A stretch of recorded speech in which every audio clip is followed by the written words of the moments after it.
បាទជំរាបសួរបងប្អូនទាំងគ្នា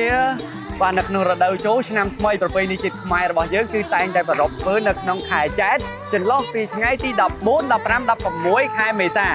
ហើយពិធីបុណ្យចូលឆ្នាំថ្មីប្រពៃណីជាតិខ្មែររបស់យើងបងប្អូនទាំងគ្នាប្រជាជនខ្មែររបស់យើងគឺតែងតែជួបជុំលក្ខណៈជាក្រុមគ្រួសារធ្វើដំណើរបាទកំសាន្តទៅតាមរមណីយដ្ឋានផ្សេងៗជាពិសេសនេះគឺទៅវត្តអារាមហើយមួយទៀតបងប្អូនឃើញទេមិញហ្នឹងគឺការលេងល្បែងប្រជាប្រិយបងប្អូនខ្មែររបស់យើងគឺអត់ចោលទេ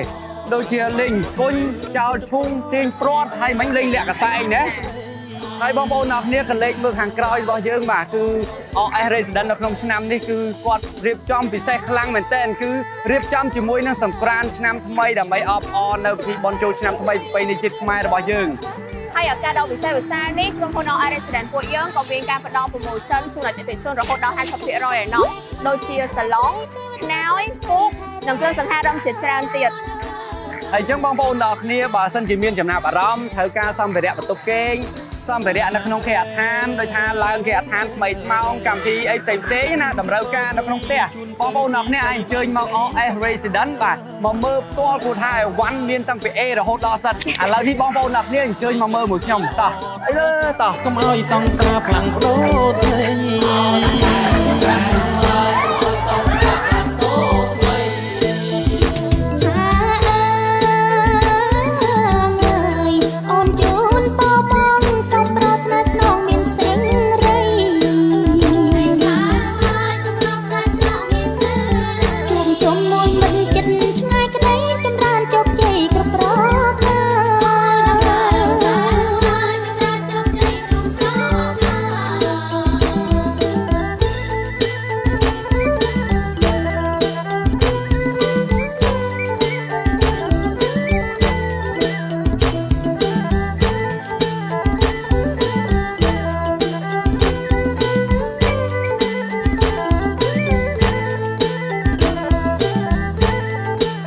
នៅក្នុងឱកាសឆ្នាំថ្មីប្រពៃណីជាតិខ្មែរយើងខ្ញុំទាំងអស់គ្នាសូមគោរពជូនពរអតិថិជនទាំងអស់គ្នា